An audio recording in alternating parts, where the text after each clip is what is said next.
We're going to have an interesting conversation on something that is happening in Ghana in recent times. It's been here before. We don't know whether it vanished and came back again. But the conversation is going to be on Mpox. We've recorded some cases in this country, and we're going to speak to the experts, asking them what it looks like, what is going to be done about it, how people can know that, well, they have Mpox disease, among other things. In studio with me is Dr. Dennis Odailai. He's Deputy Director Surveillance at the Ghana Health Service. Doc, good morning. Good morning. How are you doing? Very well, and you? I'm doing great. First of all, let's just enter into it. How many cases do we have now with Mpox in this country? Currently, we have 8 confirmed cases. Cumulatively for this year, we have 9. 9. Yes, we had 1 case earlier in the year, Okay. which was controlled, and so it didn't get out there. But this current outbreak, as of last night, we have 8 As new of last night? confirmed cases. So we keep recording the cases. We suspect the cases. That is the essence of our surveillance system. Think of it for the disease surveillance department where I work, and for the whole health system, we have a surveillance system which is looking out for some diseases that we have prioritized because of multiple reasons, amongst which are those diseases that can occur in outbreaks. And so those are the diseases that we keep an eye on. Because diseases can sometimes look similar, Yeah. it is important that a laboratory test is done. Okay. And so that is the whole essence of our surveillance system. So we've had over 100 suspected cases, and it's out of this number that we have 8 now, have 8. been confirmed Across the country. across the country. So which places, say out of the 8 or 9, share with us the So currently regions. it's just 2 regions. Okay. The Greater Accra region and the Western region. Why the Greater Accra region? So the Greater Accra region is how many numbers? So 4 of the current, and then the Western region also has 4. 4. Why these 2 regions? I wish I could explain. It's still evidence we're gathering based on the cases we reported. But as I mentioned earlier on, it's something we are always on the lookout for. All the 16 regions have suspected cases. And so it means that we are looking out for it. And Mpox looks like other diseases. Okay. Chickenpox, for example.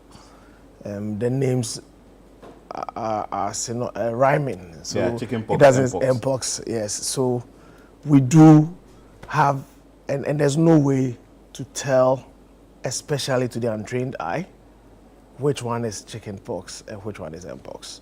And so that's why the laboratory testing is very important. And all these over 100 cases we've tested, only 9 so far for this year have been confirmed. So now let's delve deeper. Maybe someone is watching for the very first time or hearing of Mpox for the first time. Yeah. Tell us about this disease.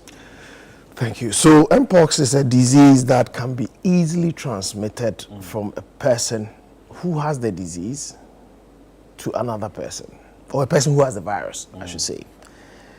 It's caused by a virus, the Mpox virus. When a person is exposed, and it could be in multiple ways. So even just contact with exposed skin, direct contact, and some like to qualify it's prolonged direct contact. I don't like saying prolonged because I'm sure that your next question would be, how long is prolonged? So I like to say direct contact. So direct physical contact with anybody who has the rash, especially if it is discharging or is oozing some fluid Yeah. that contains a virus. And so once the person comes into physical contact with this infected person, they can also get infected. Oh. If you come into contact with surfaces that this person has touched, so you remember COVID, we spoke about door handles and surfaces. If a situation like that also happens, a person could get Could get infected. it. So you use a spoon, I take the same spoon, I use Dress, a person takes off the clothing, or you even share a sponge to bath at home or lie on the same bed.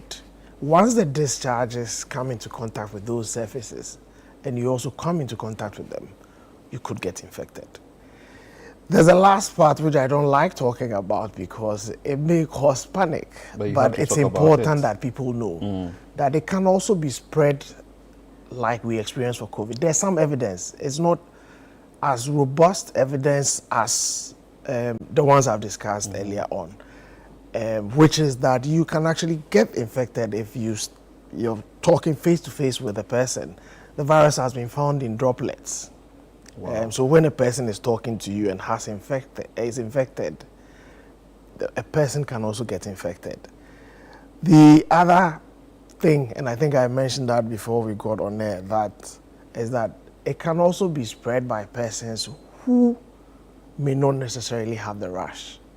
And I think that is where what the WHO calls face-to-face transmission is possible. So they could have the Virus. but they don't exhibit. Nothing shows that they have it. Or they may even be the symptoms come in stages. Okay. For most people, the rash is not the first thing that would come.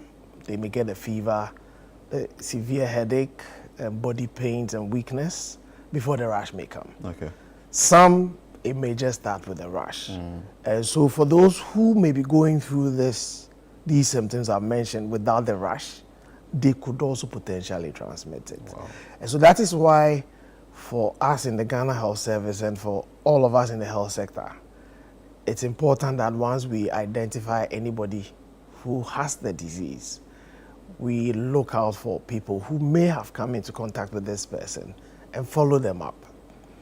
So that if they start developing any symptom, then we take the necessary measures. So we don't wait for them to develop the rash, which then most likely people are even likely to take precautions.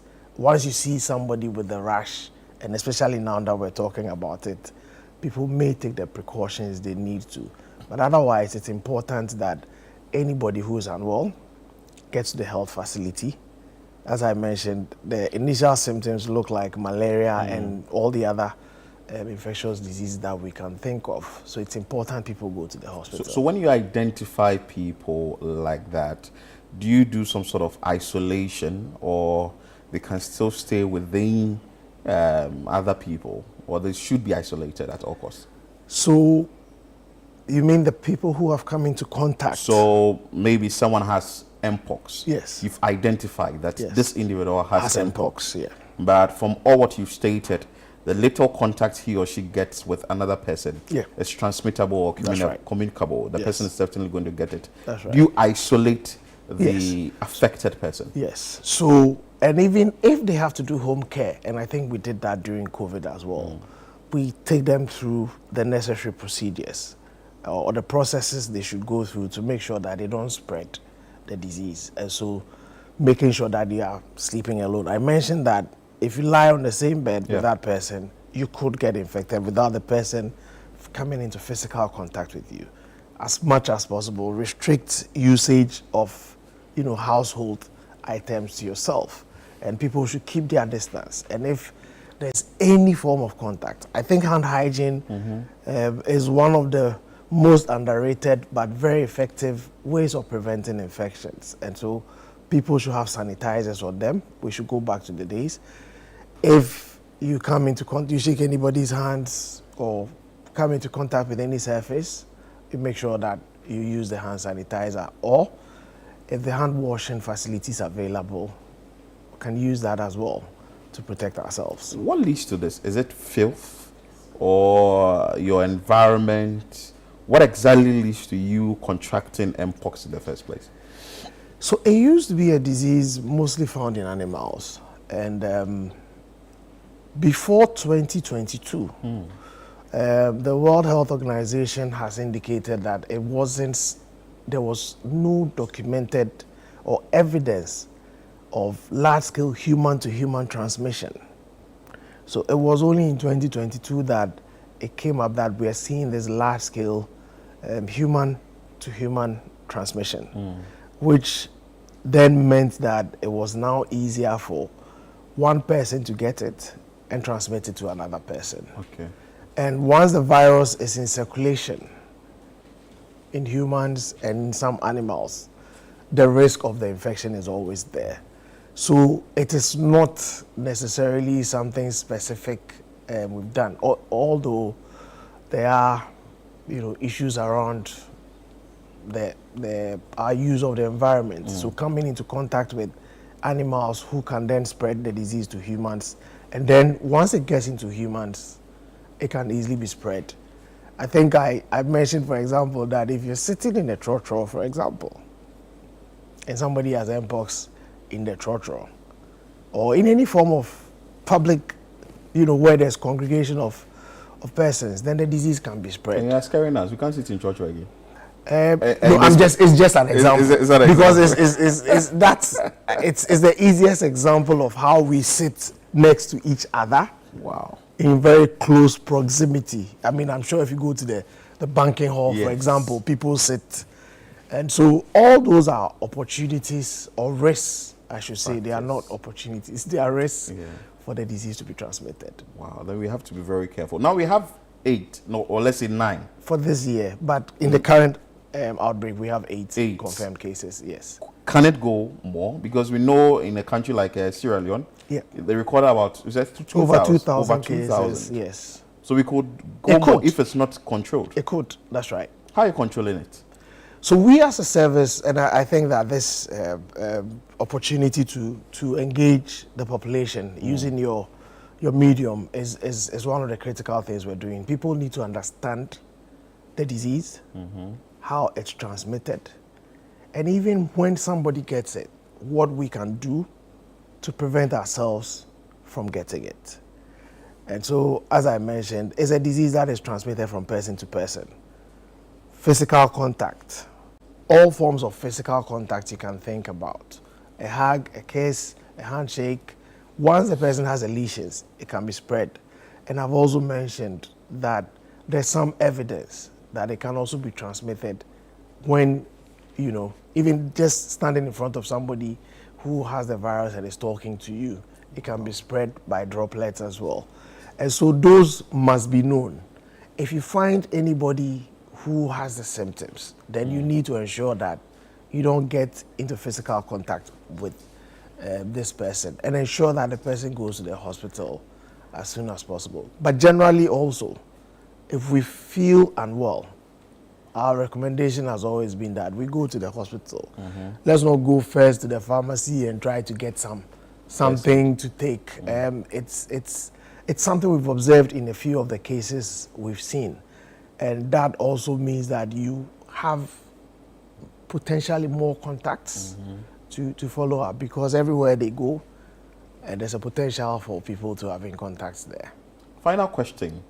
Can Mpox lead to the death of someone? Mpox does kill. It may not necessarily be the disease itself that kills. It may be complications.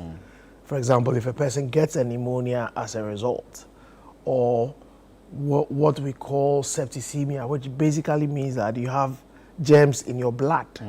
The Mpox is there, but it may not cause a septicemia. But once the lesions are exposed, bacteria or other germs can enter and go into the bloodstream, and that can result in death. The only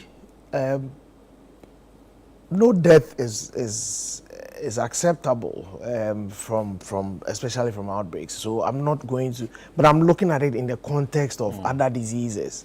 If you take Ebola, for example, the case fatality rate can go up to about 90%. But this one, the evidence is that it's less than 5%. Okay. In fact, in some cases, less than 1%. 1%. So it's not a disease that would necessarily kill. But as I mentioned, it's easily transmitted. And it's also not pleasant to the eye. I mean, when the pictures you've seen. And so that is our main concern. And that's why we want everybody to take the necessary precautions to prevent all of us from getting it. Dr. Dennis Odailai, he's a deputy director for surveillance at the Ghana Health Service. He has helped us to understand this disease well, Mpox, and what we need to do as citizens or the public so we do not contract this disease. Doc, thanks so much for your time. Thank you for and having we me. will definitely call on you when we need more information on this. Sure, anytime.